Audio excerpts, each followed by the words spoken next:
sounds good. It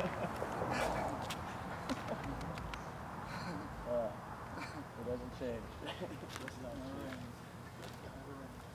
The reason why we're standing together, we're at my house right now, and we want to announce to the world that there is a tour coming mid-January called Bury the Hatchet, where Escape the Fate, my band, Falling in Reverse, tour together, and yeah. It's crazy. Once in a lifetime thing. It's gonna be fucking nuts. Yeah. So how the hell did this happen? Like, who made the first move to put something like this together? Ronnie made the first move. I think Pretty much, I think, what did I get, like an email? Yeah. Got an email and said, hey man, it's Ronnie, you want to do a tour? Well, it was, yeah. I woke up one day, not to get all you know, but I woke up one day and I was, it just, for some reason, all the hate or whatever you want to call it, anger just was gone. It's more of like a, it's not worth being angry over anymore. So now the next step would be, what could we do to bring something to our fan base, both fan bases, to unite them together and once in a lifetime thing happen. Yeah. So I think this is not only an opportunity for us to do something that's very therapeutic for the both of us, I think, definitely. But for also the fans to know, hey, it's it's okay to listen to both our bands. Yeah. Like we don't carry water under the bridge, bury the hatchet, Yeah. So what goes through your head when you see this gentleman in your inbox? It's gnarly. Let alone in person, but just getting the email. Yeah, it's nuts. It's like you get a divorce and I'm the new husband. Exactly. Now we're finally boys again, and we can talk crap about all the bad things about the wife that we both exactly. No, I think it's so therapeutic on both ends. Like, you can't hold a grudge for that long. I can't. Even I don't care what happened. It's not healthy, first and foremost, for both of us, for anybody involved. It's not healthy. So what better way to have a weight lifted at the same time and having a great time? So bury the hatchet. That's not in each other's heads, right? No. Like 6 years ago or 4 years ago, probably. But how long was that? 2008. I say Sate. It was like 7 and 8. It was like very late 2007. Yeah. Early 2008. So if you keep squashing your beefs, like, what feuds are you gonna have left? Like, I'm gonna start a whole bunch of other ones. I already got them planned out. You got to squash feuds to make room for more. That's true. Yeah. Can't have too many going at once. Yeah.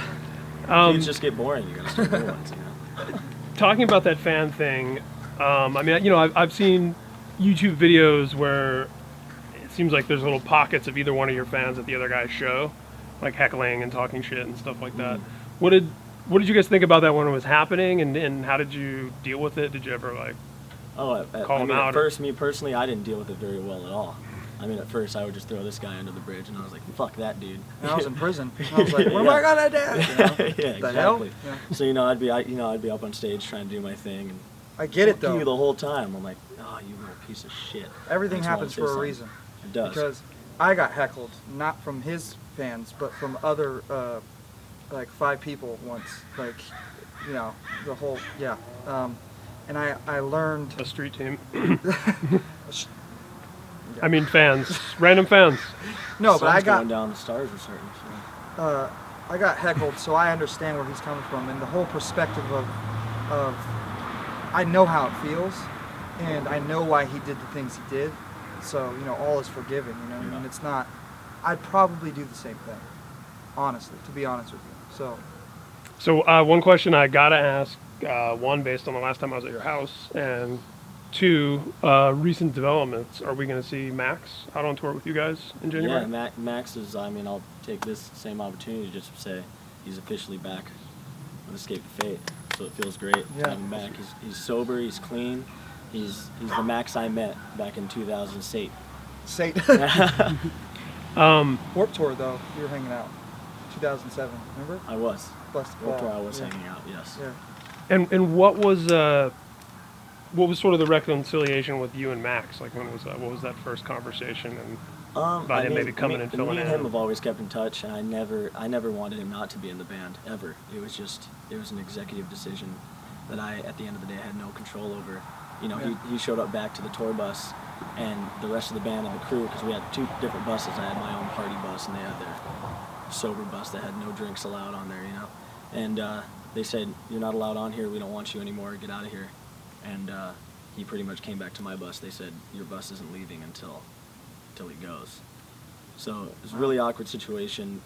Tried to give him a hug, tell him I love him and wish him the best, but obviously it's a hard situation to tell somebody that at the time. Yeah. So he walked away, and we just kept in touch, obviously, over time, and I let him know, hey, I would really like you to come back at some point someday, and now's that time. Last time I talked to Max at this house, or like in face to face, and I said, if you stay sober, crazy things have happened.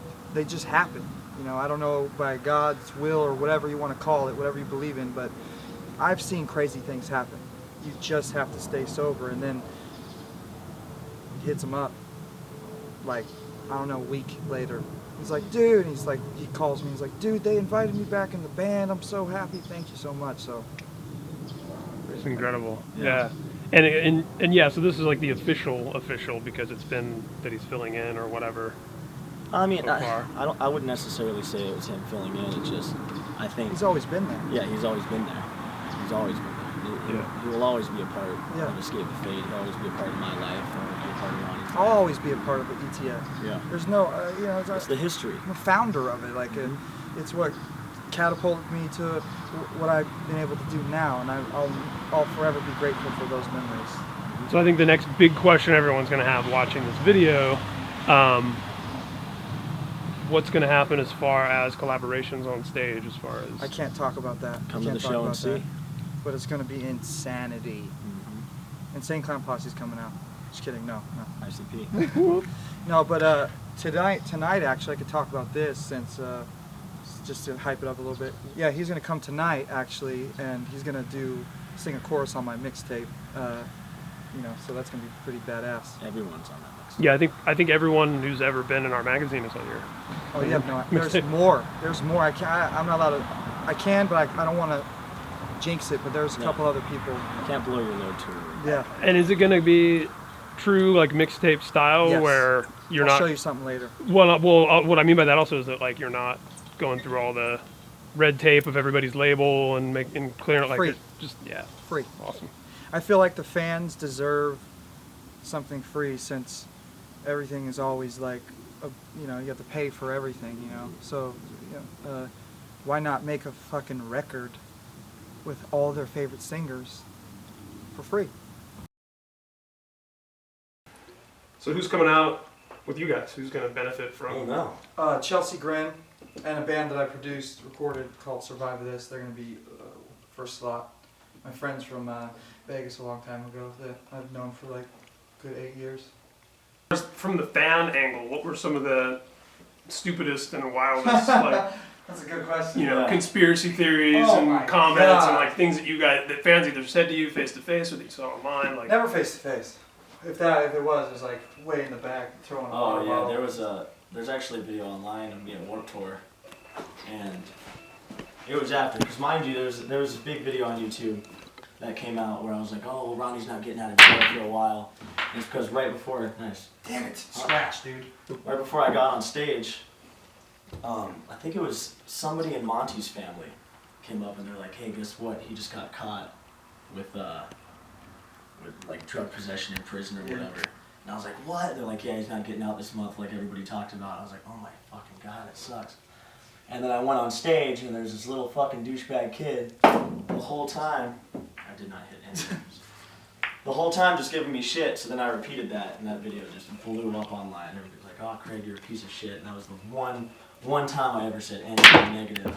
And then the second time I ever said anything on Warped, I actually spit in this kid's face because he was just pissing me off so much. I was having a bad day already. See, we all spit in each other's faces, man. See? So we're all a bunch of dicks. I've done it. He's done it. We're all assholes. Y'all gotta be assholes. This is the asshole tour. Yeah, the asshole tour. So I spit in this kid's face. He was an older guy, and I tell security to kick him out. He gets kicked out, and then I walk behind the stage, and he's like by the fence, trying to call me over. I'm like, all right, let's go see what this guy wants to talk about. He's like, hey man, I was just trying to get some attention. Can you please help me get back in? Can you please help me get back in? I'm like, come on, dude. It's You're always trying to get attention by just being a fucking douchebag. It's always Sucks. about attention. Because every time they tweet at me, and I'll tweet back, I'll tweet back. If I haven't got anything better to do, I'll be like, blah, blah, blah. And they'll be like, I'm sorry, I'm just trying to get your attention. Yeah, our feud was real. And I understand where he's coming from now. I mean, I understand why he got so angry on stage, or fuck you, Ronnie this, or he gets on stage and he wants to do what he loves to do, but people are negating that feeling of where you get on stage and you get off stage and you're so happy. You get on stage and now you're miserable because you can't concentrate because you feel like people are judging you and talking shit to you. I know that feeling, and it ruins the whole show. And for him to actually stay in the band and continue is a very strong thing to do. What people don't understand. I still see people say Craig sucks dick, or fuck you, and it's just like they're kids. That's all it is. They're 13-year-old kids, and they'll grow up one day and it'll be over. And I would imagine you guys have had fans trying to appeal to either one of you, like showing how much they support you by trashing the other guy, right? Oh, like, yeah. I hate that. I do too. That doesn't show me that you support me anymore. Yeah. I'm just not. I try my best not to be the negative guy on tour. It pisses me off when somebody says that. I like it to be a family when they're on the road. And I have a family at home already, so of course I want that family feeling where everybody's getting along on the road, because I'm away from my actual family, so I want to have fun. And like you were saying, I've defended you actually a couple times on tour. People chant Craig, blah blah blah, or whatever, some vulgar things, and I don't know if you've been told, but I would be like, hold on, please don't say that. This is not right. There's been people that have told me. There's been a few fans, and that's been I did happening the same for a thing, while, especially when that the Alone song came out. Yeah. The first single from the new Falling Reverse record. Yeah. Can't tell you how many kids would come up to me. Man, at least you're still doing rock music. Fuck that guy. He sucks. Meanwhile, he's I'm like, come on, man. Just like what you like. Meanwhile, he's texting me like, "That's a game changer. That shit's sick," and then he likes it or whatever. But they don't realize. I think it's just all about how old you are. It comes down to that. So you guys were in touch before this idea came up, somewhat, right? You guys were texting about things like that. A couple months ago, right? I wanted to talk to you about letting everything go, right? Is that how it started? I think so. It started off first, hey man, just want to let you know. Yes. No more hate, whatever. Yeah. And then about 2 emails later, it was, hey, we should do a tour together. I'm like, man, I've been waiting for you to send me that email or text me that or tell me that for I was forever, because I wanted that to happen for the kids for a long time. I was convinced he would say no. Why did you think? Because I don't know. I'm crazy, so my ideas are crazy. It seems. Oh, Craig, I would imagine, Ronnie was talking about how he understands now, like, where some of that was coming from for you. Mm-hmm. Totally. I would imagine you would have some empathy for Ronnie's point of view, also, given that you've started and been the front man for a couple of successful bands in the scene prior to being in That's why as soon as Bless the Fall got their new singer and I saw that same shit starting to happen, I immediately was like, you know what, give that guy your support. Don't put him through that. And I obviously knew where Ronnie was coming from the get-go, because when the band flew me out to even try out for the band, Ronnie called me and warned me. He's like, hey man, I heard you're out here trying to sing for the band. I just don't know if I could be your friend if you were in the band. And I talked to the guys. Yeah. I talked to the guys and I told them, I was like, hey man, it's really hard to replace a singer in a band, and it 9 times out of 10 doesn't fucking work at all. So they decided to give Ronnie another chance, and they flew me back home. I blew it, yeah. During this time is when I started The Word Alive, which was another band for me.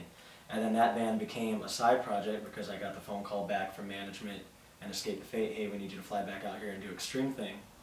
So I was like, all right, man. And that was the last time I talked to Ronnie. He was like, dude, thanks for getting me back in the band. Next time I was talking, like you were saying, I was in prison. Yeah, he was in prison. I was singing for his band. He was fucking pissed.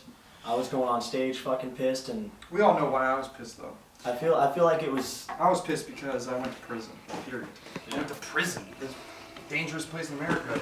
But it's the fans that would fuel the fire, and it was the you know, I had a few friends that maybe I shouldn't have been friends with at the time that would fuel my fire, and I'm sure Ronnie had some friends at the time too that would just in jail. keep just All my keep friends in feeding jail. it, feeding it. Fuck that guy. Fuck that guy. Yeah. You're so much better than him, and Definitely. I'd be hearing it. And we're younger. I hated it. Yeah. Dude, I was 24. You were like 20 or something, right? Yeah, 18, 20, 21. 19. I wasn't even 21 yet. When you're a kid and you're going through when you're a kid going through fame, you know, not to mention our situation, not to mention my drug problem, not to mention me going to prison. You know, it's a lot to handle. So now that I see it as a whole, and I can accept and forgive, you know, for the stupid things that we've done, you know. So. And you guys have been around the block enough at this point, I think, where you can probably identify an enabler or a sycophant, like you're talking, like people that come around you to like, yeah, fuck that guy, and prop you up to try to be down with you. Oh, I mean, it affected me a lot because, like I said, I have a family at home. I got a little girl, and she's getting older by the day, and the last thing I want is for me to just try to follow my dreams and do what I love to do, and have her get older and have kids not like her just because of some stupid feud I had with somebody that, you know, used to sing for my band. You know what I mean? It's just water under the bridge, man. You know what I mean? So, and now I'm having my second, and now Ronnie's got a beautiful little girl. So, I mean, it's just, crazy. Life's too short. It is. I mean? Yeah, I was thinking about the number of things, for all the differences and all the animosity over the last couple of years, the number of things the two of you actually have in common. And that you've each shared experiences, not only being in the same band, but a lot of other things that, like, no other two people, like, there are two other people that can sit down and talk about what it's like to sing for Escape the Fate. You know what I mean? Like, you guys have some unique things that are only going to be right here. We both know the darker secrets. I'll tell you that. Darker secrets and what there's, So, I mean, yeah, it's crazy. I can't believe Escape the Fate is still a band. A lot of people are like, oh, they shouldn't call themselves Escape the Fate anymore. It doesn't sound like it did. Well, see, fuck you. Who cares, dude? It's like fuck. Okay, you don't sound the same. You grow up, you change your music style changes when you grow up. It's like, get over it. If you don't like the music, I like it because I feel like it's a part of the history. Like I'm not in Bless the Fall anymore. I'm not in the Word Alive anymore. But it's awesome that I was part of it from the beginning, and I'm part of the history of that band. I remember when we brought Max back, and we brought Kevin in to play lead, and our manager was talking about somebody who plays for Guns N' Roses, and so I went on Guns N' Roses page, and I'm like, well, Guns N' Roses is still a band. They're still Guns N' Roses. And I looked at their member list, and it was the fucking biggest thing I'd ever seen in my life. I'm just scrolling down. How many people have played in this fucking band, dude? And you know what's crazy I was thinking about recently was that Tommy Stinson has been the bass player in Guns N' Roses like 3 times as long as Duff at this point. Like, it's crazy when you start thinking about that sort of thing. That blows your fucking mind too, because when kids would come up to me and say, you suck, I'm like, man, I'm on my 3rd fucking record with this band. Right. I was like, dude, have some fun. I've been with this band for years. Dave Mustaine was in Metallica for less than a year. Cliff Burton was in Metallica for 3 or 4 years. Newstead was in it for like 11, and when he quit, people were still calling him New Kid. Yeah. It's crazy. I just want to tell all the fans, nothing is ever going to sound like Dying Usually's Fashion ever again. So please stop talking about how much you used to like Dying Usually's Fashion. That's it. Touche. And Bless the Fall's his Lost Walk album. I was 16 years old. I think it sounds like shit. So quit telling me that's the best Bless the Fall album you've ever heard. The quality's bad, but the songs are good though. Songs are good. Quality's bad, but that's not the best Bless the Fall album you've ever heard. Right now, standing here, I feel so much better. Right before he came, my palms were sweaty, knees weak, arms were heavy. There was vomit on my sweater already. Mom's spaghetti, you know. No, my palms were sweaty. I'm not joking. I was nervous, shaking. You know, just nervous. I didn't know what to expect. It's like a crazy thing. Last time you see this dude, you know, big stuff happened. You know, so and I gave him a hug, and it felt like the Black on Black tour in 2008, 7. Was it 7? November, yeah. So, dude. So that band change happened pretty quick after that. It was right after that. So. Oh yeah, it was right after that. You guys were going out with Hawthorne Heights. And their bass player passed away. The bass player passed away, dude. Yeah, so you guys didn't do that tour, and I was doing my first overseas tour. Yeah. And there's only been 2 guys that have ever given me anxiety in my life. And it's the guy that was hooking up with my girlfriend while I was overseas, and this dude. Only 2 guys, so I feel like a huge weight's lifted off of my shoulders. Dude, it's the beginning too. Like, but I had to leave Europe. I left Europe. I flew back home. Yeah. I wasn't in Bless the Fall anymore, and then I tried to call Joey, the guitarist of A Skylit Drive, because I was going to join that band, and I accidentally called Joey, Escape the Fate's manager, and he pretty much told me, that band's broken up, man. Escape your fate. Yeah, maybe they want to fly you out and try you out for the band. I flew out, I tried out. They had me play 3 shows as like a test, I guess. And during the second show, we were doing an interview, and they're like, "So it's You crazy." jumped off like a 1,000-foot thing and broke your leg. I was so stoked. I didn't break my leg there. I was so stoked. Everybody thinks I broke my leg off of that high jump, but it's actually. Whenever you broke your leg, I was happy. It's way more embarrassing than that, and I will clearly guarantee I broke my ankle. It wasn't off that huge jump. It wasn't off of any of the huge jumps I've done. I was playing a show with my side project, The Word Alive, and the headliners came up after us, and the crowd was actually pretty good. I guess half the crowd left after The Word Alive had played. And it happens. Yeah, I was drinking beers in the green room and stuff, and the guy that was cheating on my girlfriend was back there. And I was just trying to be cool with Nothing him, incriminating. giving him some beers. He's like, "Dude, we should go jump off the stage." I'm like, "Yeah, we should." And I just run out there, I don't look, I jump, and the crowd goes, "Whoop." Oh my God. I'm like, "No!" Just landed right on my damn ankle. Broke Well, it. And he's the guy that gave me the ride to the hospital. I thought he broke his leg. Fuck you very much, man. I thought he broke his leg. I thought he broke your leg jumping at bamboos or something like in my old band. So when I heard that, I was like, you know. Yeah, of course. So, And then you got out your voodoo doll, and you were like, "What can I do to him next?" yeah, my prison-made voodoo doll. Hair and so. No, but this is going to be insane. So this tour alone is going to be fucking crazy. And the things that are going to happen on this tour are never going to happen ever in history, ever again. And the crowds are probably going to be big, and the energy, the energy alone, like, is going to be crazy.